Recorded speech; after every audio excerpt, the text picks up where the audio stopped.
stack, and again second task is taken under the control of CPU, and उसको execute किया जाता है. After that third task is taken likewise. Am I audible? मेरी आवाज आ रही है? Yes, ma'am. Yes, ma'am. Yes, तो इस तरह से एक सिंगल कंप्यूटर के यहाँ पे एक सिंगल कंप्यूटर, एक सिंगल ऑपरेटिंग सिस्टम एक यूजर के मैक्सिमम टास्क एग्जीक्यूट कर सकता है, 10-15 टास्क एग्जीक्यूट कर सकता है, अनलेस एंड अंटिल उन टास्क में कोई मिसमैच ना हो या उसकी वजह से कोई प्रॉब्लम ना हो. तो सीपीयू की जितनी कैपेबिलिटी है उतने टास्क वो एग्जीक्यूट कर सकता है. And how those task will be executed? Just by swapping the content of the task and swap out the content of the task. So continuously with the help of operating system, with the help of virtual memory multitasking operating system, by using memory management unit, this operation is a handled. ठीक है, ये काम जो है वो किया जाता है. तो this is called as a multitasking. तो यहाँ पे धनश्री माइक बंद करा. Unmute yourself, mute yourself. Dhanashree, Ritesh, noise हो रहा है. माझा म्यूट आहे ma'am already. Dhanashree, are you there?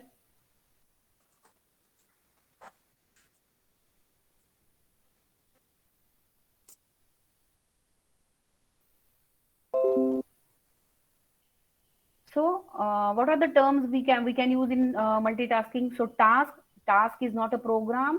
Task जो है वो प्रोग्राम नहीं है. जो प्रोग्राम अभी सीपीयू के पास जाने वाला है एग्जीक्यूशन के लिए उसको हम टास्क बोलेंगे. What is task context? Task context means particular state of that task. ठीक है, और आपके जो टास्क है उसका state, that is called current state जो है उस टास्क का, that is called as a task context. Then context save and switch मतलब क्या? उस स्टेट को ट्रैक में सेव करो और उसके बाद स्विच करो और उसके बाद फिर से सेव करो, रिज्यूम करो. So context saving and context resuming. Why we require to save? We require to save the state of the task so that after executing another task, after giving service to some another task, when we will return, तो operating system को या microprocessor को समझ में आना चाहिए कि हमने इतना ये प्रोग्राम एग्जीक्यूट किया था, इतनी ये टास्क एग्जीक्यूट की थी. ठीक है, तो there are two stages of the task. एक तो है उसका एग्जीक्यूशन वाला स्पेस और दूसरा जो है वो हम उसको टेम्पररी टास्क स्टेज सेगमेंट में सेव कर देंगे. So next concept is a task state segment, TSS. There are two types. There are two things in a TSS. एक है static, दूसरा है dynamic. Static जो है that is not executable, sorry, that is not changeable. वो fix रहता है, user processor उसको रीड करता है but it is not changeable. And dynamic means what? कि when the processor changes it, when microprocessor switch from one task to another task. ठीक है, तो यहाँ पे हमने देखा कि सिलेक्टर रहता है, फिर पीडीबीआर रहता है, एंड एवरी प्रिविलेज लेवल का अपना अपना टास्क रहता है, स्टैक रहता है, एंड टीबीट रहता है. This T bit is use for generating debug exception. Dynamic set में क्या रहेगा? ऑल द रजिस्टर ऑर्गेनाइजेशन यहाँ पे रहेगा एंड सिलेक्टर ऑफ टीएसएस रहेगा. तो ये भी हमने देखा कि टास्क स्टेट सेगमेंट में how this static and dynamic दोनों भी स्टेट जो है वो किस तरह से होती है. डायनामिक जो है वो चेंजेबल है, यहाँ पे वैल्यू ऑफ द रजिस्टर आप चेंज करो सो डायनामिक स्टेट चेंज होती है. एंड स्टैटिक में फिक्स होता है वो. जैसे यहाँ पे प्रिविलेज लेवल 0, 1 और 2 के लिए उनके खुद के सेपरेट सेपरेट स्टैक बनाए हैं. ठीक है, after that task state segment descriptor, TSS descriptor. TSS को डिस्क्राइब करने वाला. TSS is a task state segment. ये जो हमने बोला था दिस इज अ टीएसएस, और इस टीएसएस के बारे में पूरा इंफॉर्मेशन देने वाला ये जो टीएसएस है, where it lies in the primary memory, what is the capacity of this TSS, what are the access right bytes of this TSS, all the information related to the TSS will be saved into TSS descriptor, and this is a your TSS descriptor. TSS descriptor जैसे हम normal descriptor contain करते हैं वैसे this descriptor is also 8 byte quantity. among this 8 byte there will be a 20 bit limit address.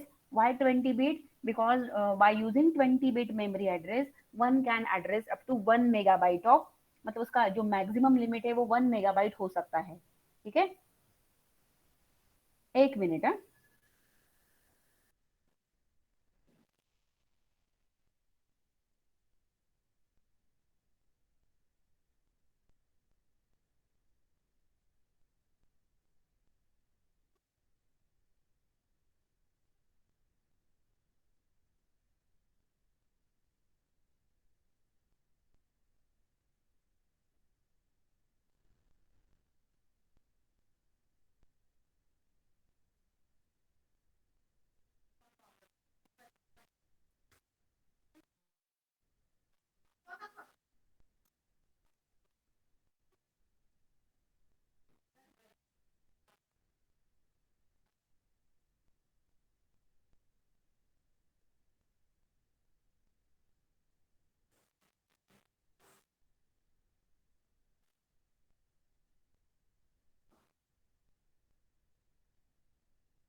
Okay.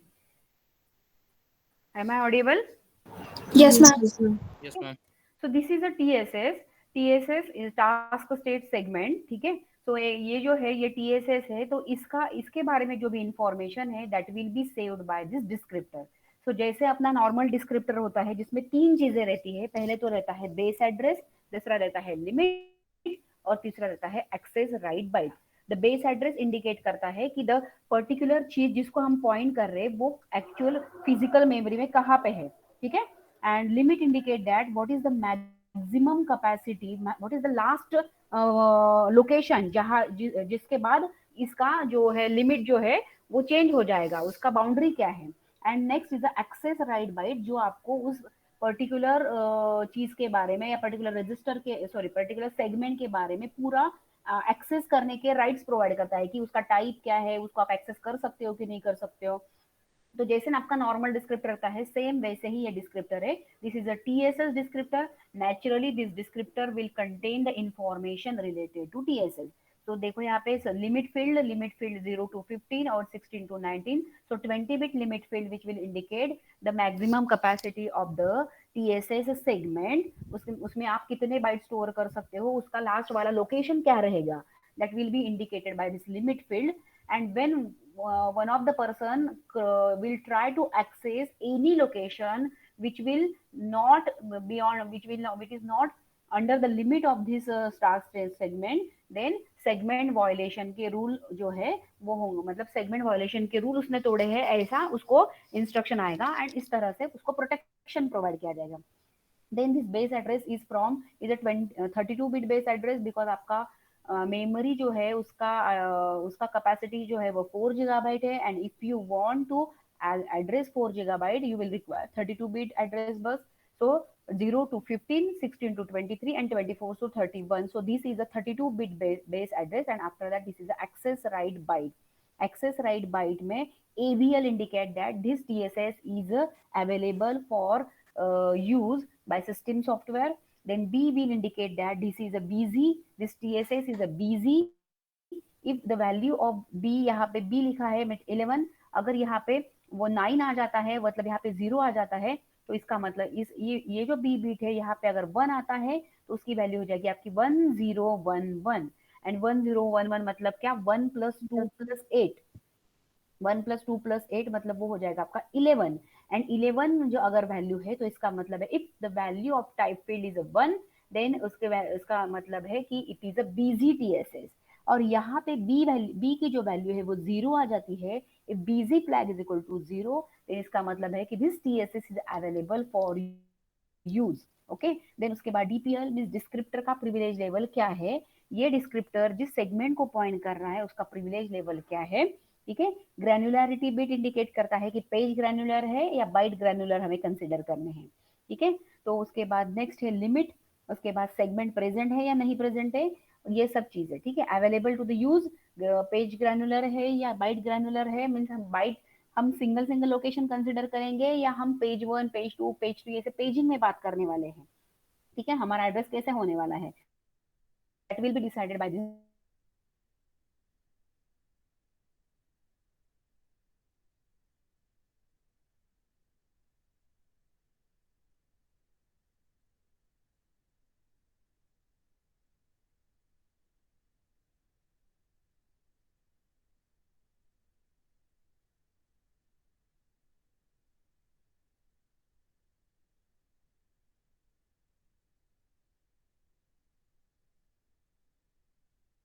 Visible part में उसके यहाँ पे रहेगा सिलेक्टर, जहाँ पे विजिबल पार्ट में वो selector will point the particular entry of a descriptor in a descriptor table, ठीक है। तो सिलेक्टर जो है वो जीडीटी टेबल में बहुत सारे आपके पास टीएसएस डिस्क्रिप्टर है और ये टीएसएस डिस्क्रिप्टर स्टोर करने के लिए जीडीटी यूज होता है, ये भी एक इंपॉर्टेंट चीज है। टीएसएस डिस्क्रिप्टर जो है वो जीडीटी में रहते हैं, नॉट इन एलडीटी, ठीक है। तो सिलेक्टर जब इसको पॉइंट करेगा तो जीडीटी में से बहुत सारे एंट्री में से एक एंट्री को वो पॉइंट करेगा। जब इस टीएसएस डिस्क्रिप्टर को उठाया जाएगा तो इसमें रहेगा base address, limit and access right byte. तो we are interested in base address. तो बेस एड्रेस मिल गया तो हमें पता चल जाएगा कि ये टीएसएस जो है वो प्राइमरी मेमोरी में कहाँ पे लाई करता है, तो बेस एड्रेस हमें मिल जाएगा। और लिमिट इंडिकेट करता है कि यहाँ से शुरू हुआ, यहाँ पे वो खत्म होने वाला है, सो दैट इसके अंदर वाली जितनी भी चीजें हम एक्सेस कर सकते हैं। ठीक है, so this is a task register, TR. उसके बाद नेक्स्ट है टास्क गेट डिस्क्रिप्टर। एक है टीएसएस डिस्क्रिप्टर जो हमने अभी पढ़ा, टीएसएस डिस्क्रिप्टर। दूसरा है task gate descriptor. Am I audible या नॉइज हो रहा है? No, ma'am, you are audible. एक मिनट।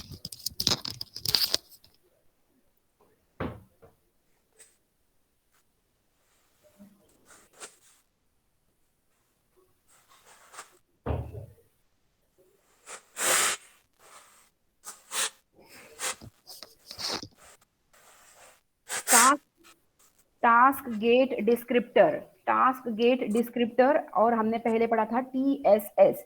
ठीक है, सो टास्क गेट डिस्क्रिप्टर देखो यहाँ पे क्या रहेगा, again it is 8 byte quantity जिसके अंदर ये वैल्यू है 0101। ठीक है, 0101। यहाँ पे क्या था वो वैल्यू,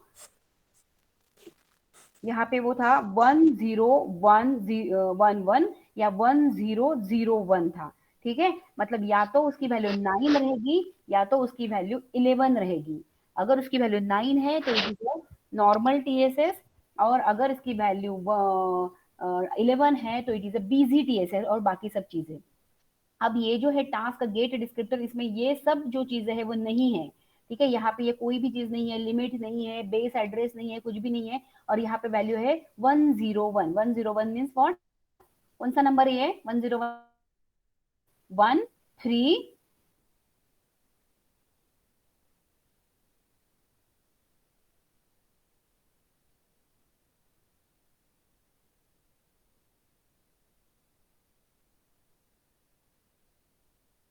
डिस्क्रिप्टर में ना, सिस्टम सेगमेंट डिस्क्रिप्टर में अगर टाइप की वैल्यू 5 होती है then it is called as a task gate descriptor. यहाँ पे डीपीएल है, यहाँ पे पी है, और यहाँ पे टीएसएस सेगमेंट सिलेक्टर है। ठीक है, DPL indicate descriptor privilege level, P indicate वो प्रेजेंट है कि नहीं प्रेजेंट है segment, and type indicate that कि सेगमेंट का टाइप कौन सा है। तो इस टाइप फिर से हमें समझ में आया कि ये गेट डिस्क्रिप्टर है। इसे different different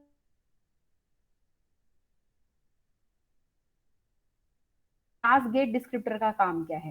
task gate descriptor का काम है बेसिकली कि indirect and protected reference provide करो टू टीएसएस को। टीएसएस जो है हमारा टास्क स्टेट सेगमेंट, जिसके बारे में इंफॉर्मेशन रहेगी टीएसएस डिस्क्रिप्टर में, और टास्क गेट डिस्क्रिप्टर क्या करेगा, उसको रेफर करेगा, उसको पॉइंट आउट करेगा। ठीक है, so task gate descriptor provide an indirect and protected reference to the TSS.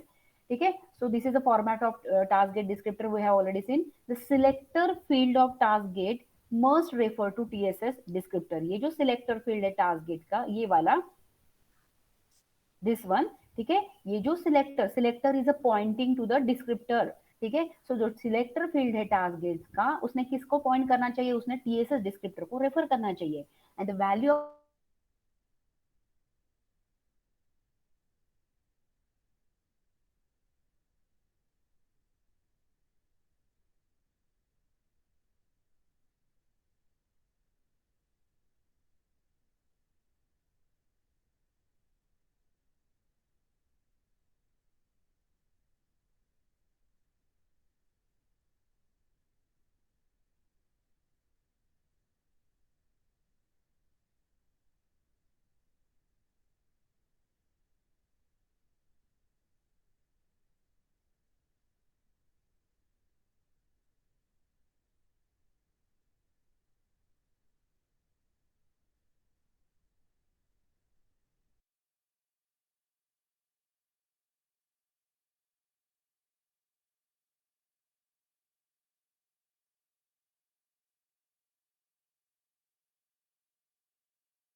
descriptor to cause task switch.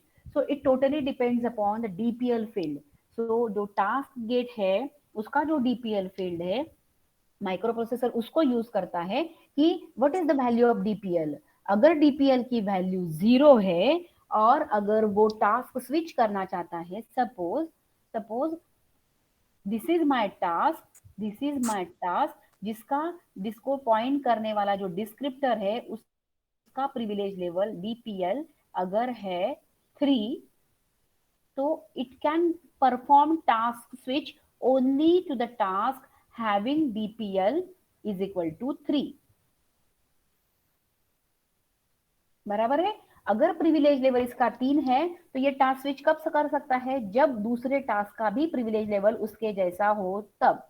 अगर इसका प्रिविलेज लेवल 2 है तो it can perform task switch for the task having 2 और 3। ठीक है, जिसका प्रिविलेज लेवल उसके जैसा है या उससे कम है उसको वो एक्सेस कर सकता है, उसके ज्यादा वाले को नहीं। So it totally depends upon DPL field कि टास्क स्विच करने देना है या नहीं करने देना है। The procedure may select the task gate descriptor procedure may not select task gate descriptor. Procedure task gate descriptor को सिलेक्ट नहीं करेगी unless maximum of selectors RPL and CPL procedure is numerically less than और equal to DPL of the descriptor. Procedure क्या करेगी, procedure task gate descriptor को select नहीं करेगी। कब नहीं करेगी, जब सीपीएल बोलो या आरपीएल बोलो न्यूमेरिकली कम है। न्यूमेरिकली कम मतलब क्या, प्रिविलेज लेवल ज्यादा देन इक्वल टू डीपीएल। मतलब अगर कोई प्रोसीजर का आरपीएल रिक्वेस्टेड प्रिविलेज लेवल या सीपीएल न्यूमेरिकली कम होगा, ठीक है, उसका वैल्यू अगर न्यूमेरिकली कम होगा देन दैट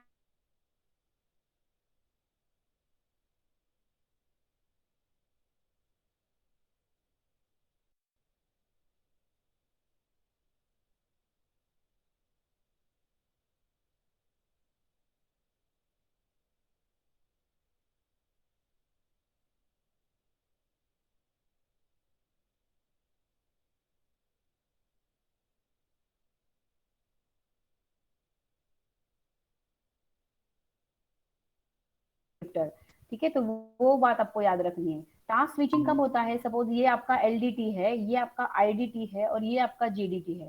ठीक है, local descriptor table is related with a particular task, interrupt descriptor table is related with interrupt and global descriptor table is related with a particular मतलब system के रिलेटेड टास्क अगर है तो इसके अंदर भी टास्क गेट है, इसके अंदर भी टास्क गेट है, इसके अंदर भी टास्क गेट है।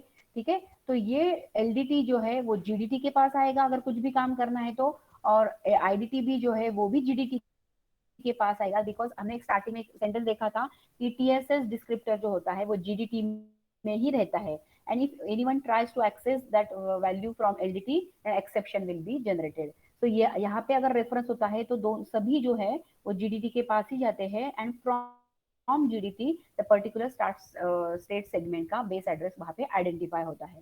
ठीक है, how the task switching will be done. Task switch एक टास्क से दूसरे टास्क में जाने के लिए क्या करना पड़ता है, सो 80386 switches the execution to another task in any of the 4 cases।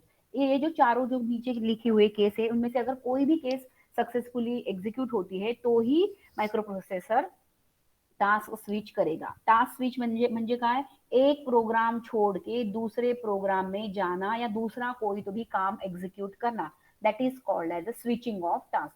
So when microprocessor will perform switching of task, when first current task execute jump or call that refer to the TSS descriptor। बराबर है, अगर कोई currently executing task jump instruction execute कर रही है, that is jump to the particular location, या call instruction execute कर रही है like calling to the particular procedure, ठीक है, which refers to the TSS descriptor, at that time task switching होगा। यहाँ that current task execute jump और call that refers to TSS gate, अगर वो टीएसएस गेट को रेफर कर रही है, jump and call instruction execute हो रही है और वो टीएसएस गेट को रेफर कर रही है, eight that time task switching होगा। या नेक्स्ट, अगर कोई इंटरप्ट आती है, कोई अनयूजुअल कंडीशन होती है, कोई सॉफ्टवेयर हार्डवेयर इंटरप्ट आती है तो अगेन टास्क स्विचिंग होगा। मतलब इंटरप्ट आना मतलब क्या, कि नॉर्मल प्रोग्राम छोड़ के कोई और काम करना। What is the difference between interrupt and normal procedure, who will tell me what is the difference between interrupt and normal procedure.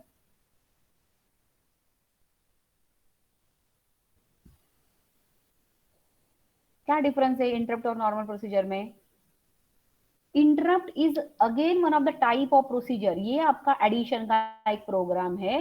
This is a procedure, this is a procedure, addition की एक procedure, and this is also procedure जो printer के लिए output send करना चाहती है, या NMI जो है, या आपका आईएनटीआर है, this is also one of the procedure.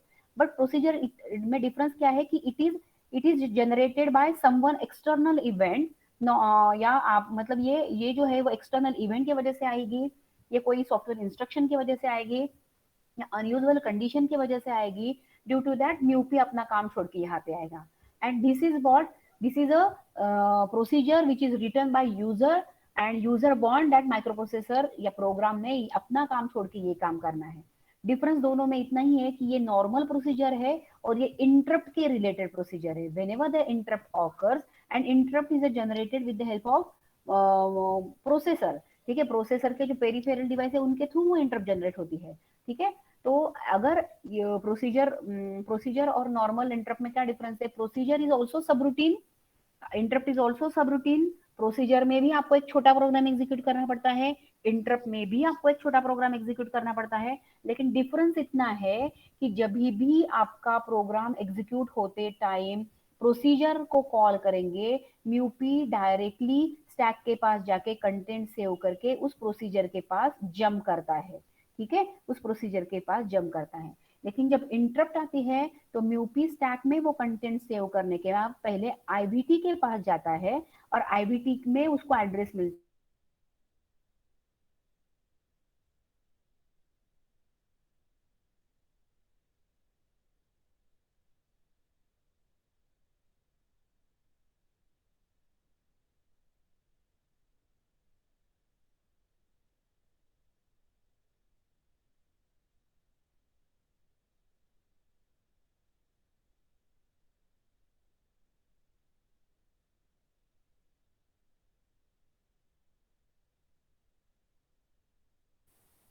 Yes, ma'am.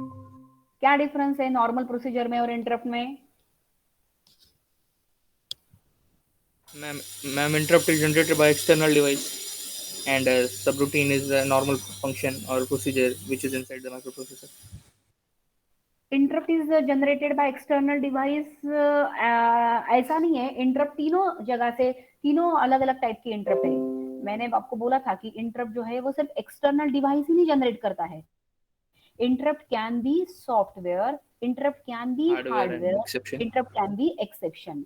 अगर आप प्रोग्राम में यहाँ पे लिखते हो INT21, तो it is a software interrupt, हमने लिखी है ये प्रोग्राम में लिखते लिखते ये इंटरप्ट है। हार्डवेयर इंटरप्ट मतलब क्या? जो INTR या NMI पिन के ऊपर आती है, जो माइक्रो प्रोसेसर की चिप है, उस चिप के ऊपर दो पिन अटैच किए, एक है NMI, दूसरा है INTR। और इस चिप के ऊपर अगर कोई एक्सटर्नल डिवाइस, मानो प्रिंटर, प्लॉटर, या कोई भी डिवाइस जो है वो डिस्टर्ब करता है म्यूपी को, और वो उसको सर्विस चाहिए एक्सटर्नल डिवाइस को, पेरिफेरल डिवाइस को, then it is called as a hardware interrupt. And exception मतलब क्या?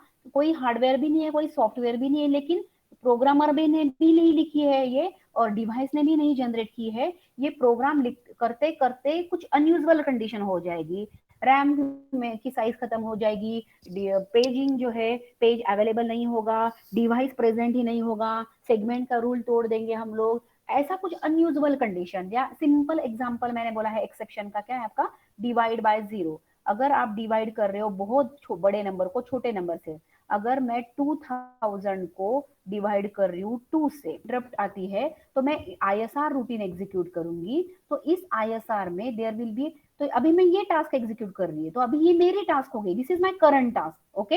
अभी यहाँ पे IP मेरा है, तो this is my current task, now this is my current task. अभी इस करंट टास्क में जब there will be a IRET instruction, when there will I return instruction, means return from ISR जब आएगी, at that time micro processor क्या करेगा? Task switching करेगा। मतलब यहाँ से यहाँ जाना is also called as a task switching, यहाँ से वापस यहाँ पे आना is also called as a task switching. एक टास्क से दूसरे टास्क में जाना, दूसरे से पहले में आना इज ऑल्सो टास्क स्विचिंग, ठीक है। So that's why it is return कि कॉल और जंप के लिए तो होगा ही होगा, लेकिन जब आप उस रूटीन से वापस आओगे, there also that is called as a task switching. So current task जब आइटर इंस्ट्रक्शन एग्जीक्यूट करेंगे when NT flag is set, NT means nested task, task के अंदर टास्क, तो at that time also task switching will be done. In short task switching कब होगा, जब आपका कंट्रोल ट्रांसफर इंस्ट्रक्शन एग्जीक्यूट होगा, जब आपका इंटरप्ट आएगा, एट दैट टाइम आपका टास्क स्विचिंग होने वाला है। And these are called as the control transfer instructions, jump call and IRET, these are called as a control transfer instruction and this is the interrupt, ठीक है। so at that time task switching will be done. What is the mechanism to cause task switching?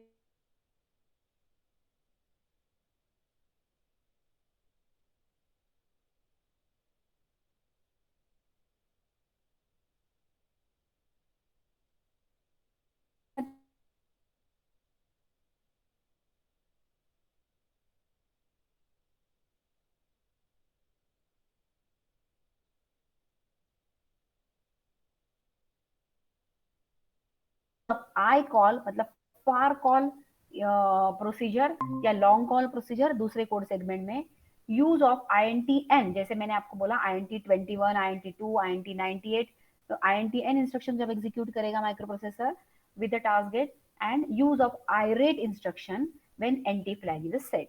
तो this is the mechanism which causes the task switch. इसमें किसी को कुछ problem है task switching में? No, ma'am. ये L क्यों लिखा है यहाँ पे, एल जम्प क्यों लिखा है, वाई एल जम्प नॉट सिर्फ JMP क्यों नहीं लिखा है?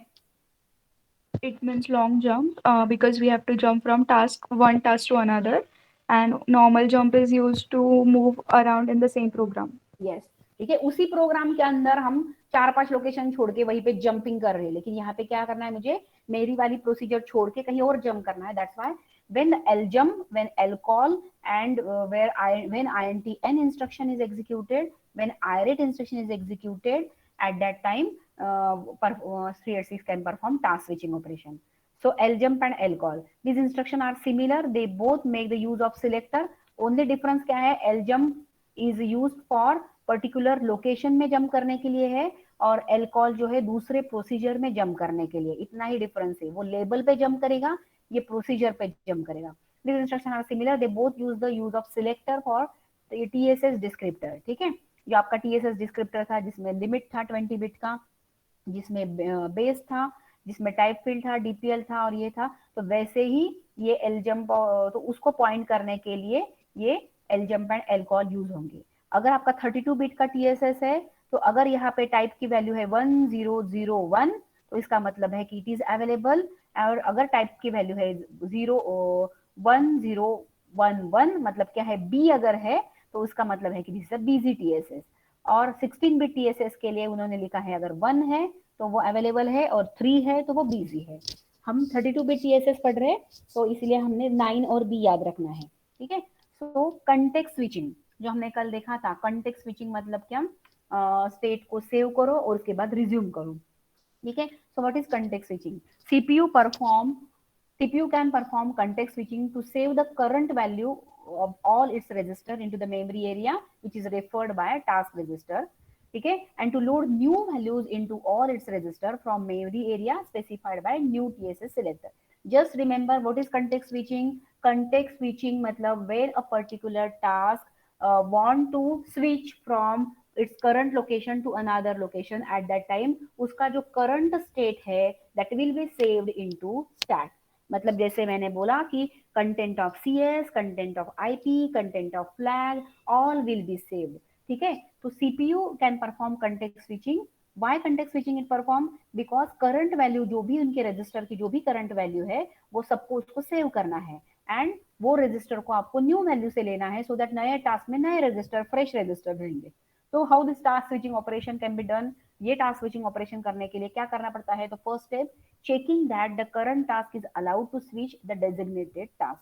पहले तो you have to check कि is the current task is allowed to switch to the another task। तो प्रिविलेज लेवल चेक करना है, करंट टास्क का प्रिविलेज लेवल अगर कम है देन नेक्स्ट टास्क, तो वो जंप नहीं कर सकता है। जो हमने रूल देखे CPL, DPL, RPL वाले, तो न्यूमरिकली वो वैल्यू अगर लेस है और वो न्यूमरिकली हाई वैल्यू में जाना चाहता है तो इट इज अलाउड। तो वो सब चेकिंग करके ही, यहाँ पे प्रिविलेज लेवल चेक करके ही हम जा सकते हैं। Second thing, checking that TSS descriptor of new task, जो नई टास्क है आपकी उसका TSS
You cannot perform task switching if your privilege level is 3 and सामने वाले का प्रिविलेज लेवल 0, 1, 2 होगा तब।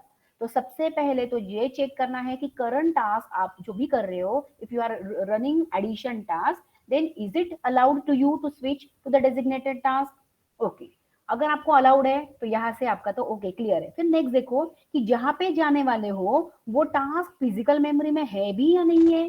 तो पहले तो वो चेक करो, उसका लिमिट क्या है, उसका बेस एड्रेस क्या है, एंड इट इज ओके, तो वो चेक करो। तो फिर checking that TSS descriptor of a new task.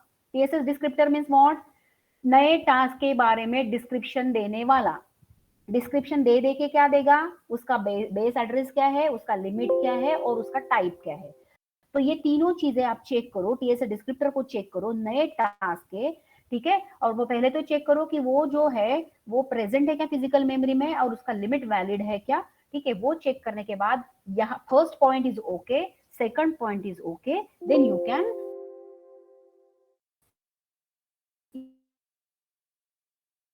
Easily perform. पहले तो आपने क्या करना है, यस आवाज नहीं थे, आता येते ना। तो पहले तो आपने क्या करना है, you have to save the state of saving. तो कंटेक्स्ट सेविंग में क्या होता है, मेरा क्वेश्चन है ये है कि कंटेक्स्ट सेविंग में क्या होता है।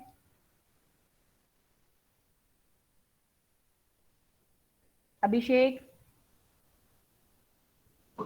Yes, ma'am. Context saving Current में क्या होता है? the current running state current running state से होता है उसमें। कहाँ पे? current running task ओके, लेकिन कहाँ पे से होता है? स्टैक में। स्टैक में से होता है। और करंट रनिंग स्टेट मतलब क्या?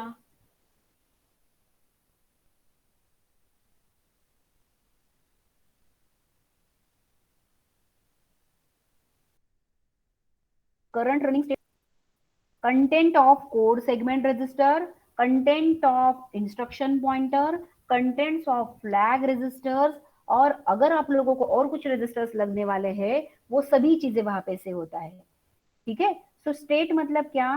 तो अभी 4 लाइन एग्जीक्यूट की है हमने एडिशन की, तो उसमें उसके वजह से जो भी चेंजेस आए हैं फ्लैग में, तो ऑल द फ्लैग रजिस्टर के कंटेंट विल बी सेव्ड, उस टास्क का जो भी है कोड सेगमेंट का एड्रेस विल बी सेव्ड, और वो उसके 3 इंस्ट्रक्शन एग्जीक्यूट किए थे हमने, फोर्थ वाले एग्जीक्यूट करनी बाकी है, तो that IP will be saved. So saving the state of current task मतलब क्या?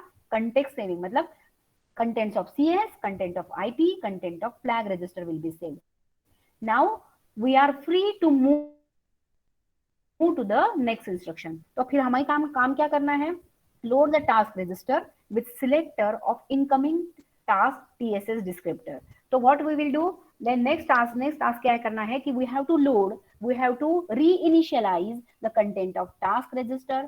टास्क रजिस्टर के कंटेंट को आपको इनिशियलाइज करना है कौन से वैल्यू से? इनकमिंग आपका जो भी आने वाला टास्क डिस्क्रिप्टर है उसके नए वैल्यूज से उसको आपको लोड करना है। And the last stage is loading incoming task state from its TSS and resuming the execution. नई जो आपकी टास्क है, loading the incoming task state from its TSS, उससे आपको ये लोड करना है और अपना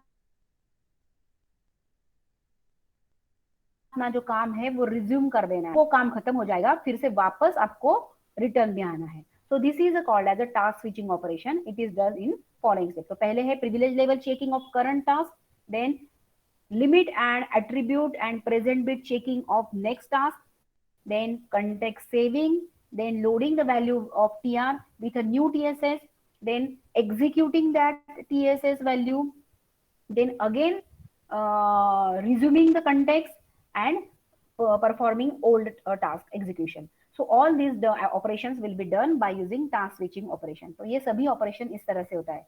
सो देखो इस डायग्राम में, this is your selector, this is your offset, ठीक है। तो सिलेक्टर में यहाँ पे जंप इंस्ट्रक्शन है, जंप करो पर्टिकुलर लोकेशन के पास, जो फार जंप होगी, नियर नहीं होगी, या कॉल इंस्ट्रक्शन होगी जो बताएगी आपको कि पर्टिकुलर प्रोसीजर के पास जाना है। तो when this jump instruction will be executed, यहाँ पे क्या होगा, वहां पे टीएसएस डिस्क्रिप्टर के पास हो जाएंगे, जो आपका टीएसएस डिस्क्रिप्टर है वहां पे जाएंगे, टीएसएस डिस्क्रिप्टर उठाया जाएगा एंड उसका ये आपका उसका खुद का ओल्ड टीएसएस रहेगा। ये यहाँ पे ये सभी रजिस्टर्स है, सभी फ्लैग्स रजिस्टर, सभी फ्लैग है, कंट्रोल रजिस्टर है, instruction pointer, at the same time ये आपके सेगमेंट रजिस्टर भी है, ये सभी चीजें है 386 के उस ओल्ड टीएसएस में आ जाएंगे। If you want to access new task, then ये जो आपका न्यू टीएसएस है, टीएसएस डिस्क्रिप्टर, ये न्यू टीएसएस बनाएगा और ये सभी चीजें को एक्सेस कर सकता है, ठीक है। तो इस तरह से आपका कंटेक्स्ट स्विचिंग होता है। सो कंटेक्स्ट स्विचिंग किस तरह से होता है, फिर से मैं बोलती हूँ कि दिस इज योर टास्क 1, ये आपकी टास्क 1 है, and this is your task 2, ये आपकी दूसरी टास्क है। एंड इस टास्क में आपने यहाँ पे लिखा है सपोज जंप, और यहाँ पे वो जो एड्रेस है यहाँ पे आपने जो मेंशन किया है जंप एबीसी लोकेशन पे जाओ, and this ABC is apart from this normal task, ये दूर है, it is away from this task, दूसरे कोड सेगमेंट के अंदर है, फार जंप है वो। तो यहाँ पे क्या होगा, when this jump instruction will executed, at that time mu P will recognize that कि इसके नीचे जो लिखी हुई इंस्ट्रक्शन है वो नहीं एग्जीक्यूट करनी है, मुझे कहीं और जाना है, मुझे टास्क स्विचिंग करना है। तो पहले तो वो चेक करेगा, is my task is capable of performing task switching, मेरी टास्क का प्रिविलेज लेवल क्या है। तो पहले तो वो क्या चेक करेगा, privilege level of current task check करेगा, करंट टास्क का प्रिविलेज लेवल चेक करेगा।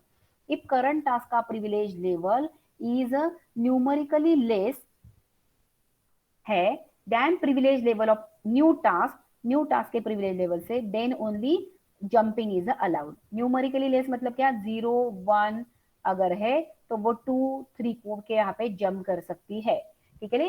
If the privilege level of the task is numerically less है, मतलब हाईएस्ट प्रिविलेज लेवल है इसके, तो वो जंप कर सकता है।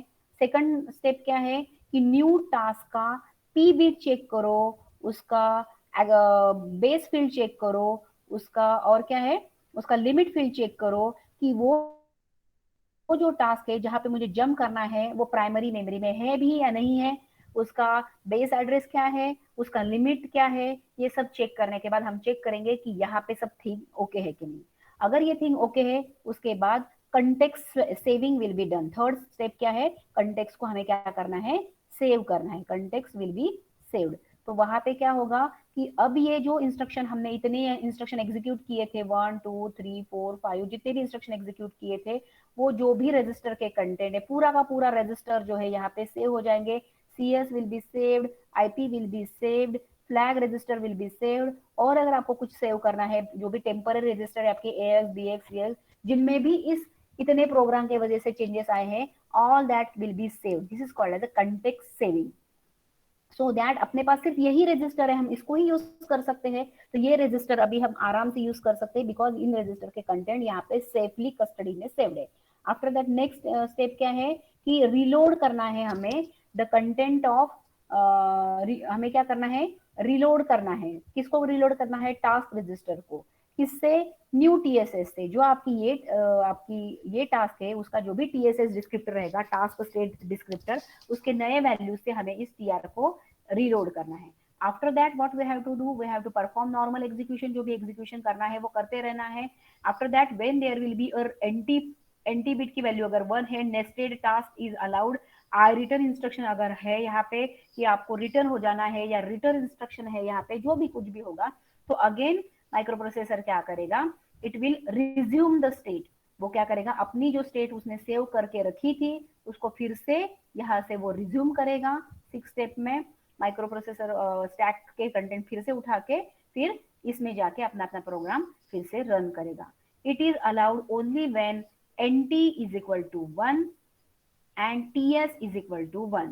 Nested task is allowed, task switching is allowed. NT कहाँ पे रहता है और TS कहाँ पे रहता है, कौन बताएगा मुझे। एनटी क्या है और टीएस क्या है?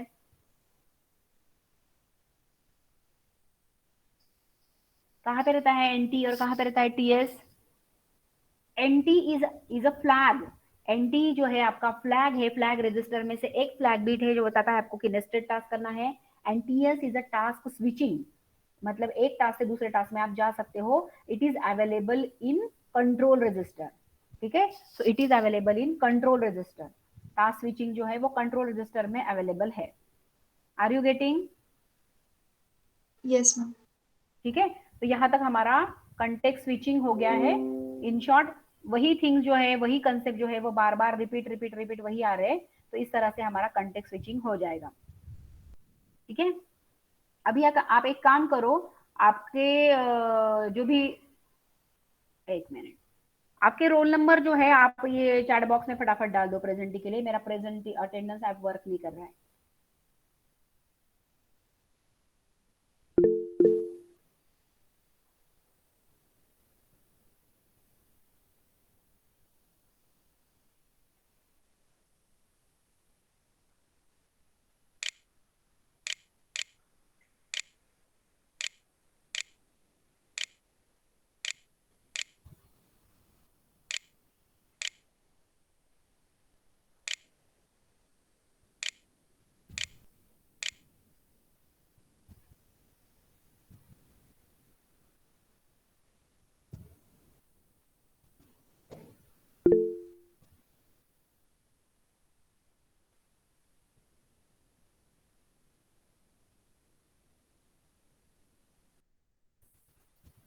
फिफ्टी नाइन किसका रोल नंबर है? Anushree, Anushree, Yes, ma'am. 59 किसका रोल नंबर है? Ma'am, it got typed by mistake. Okay, हो गया। तो आप अभी सर आए होंगे तो रुको। ओके, मैं अभी लीव करती हूँ मीटिंग, ठीक है क्या बाकी? ओके।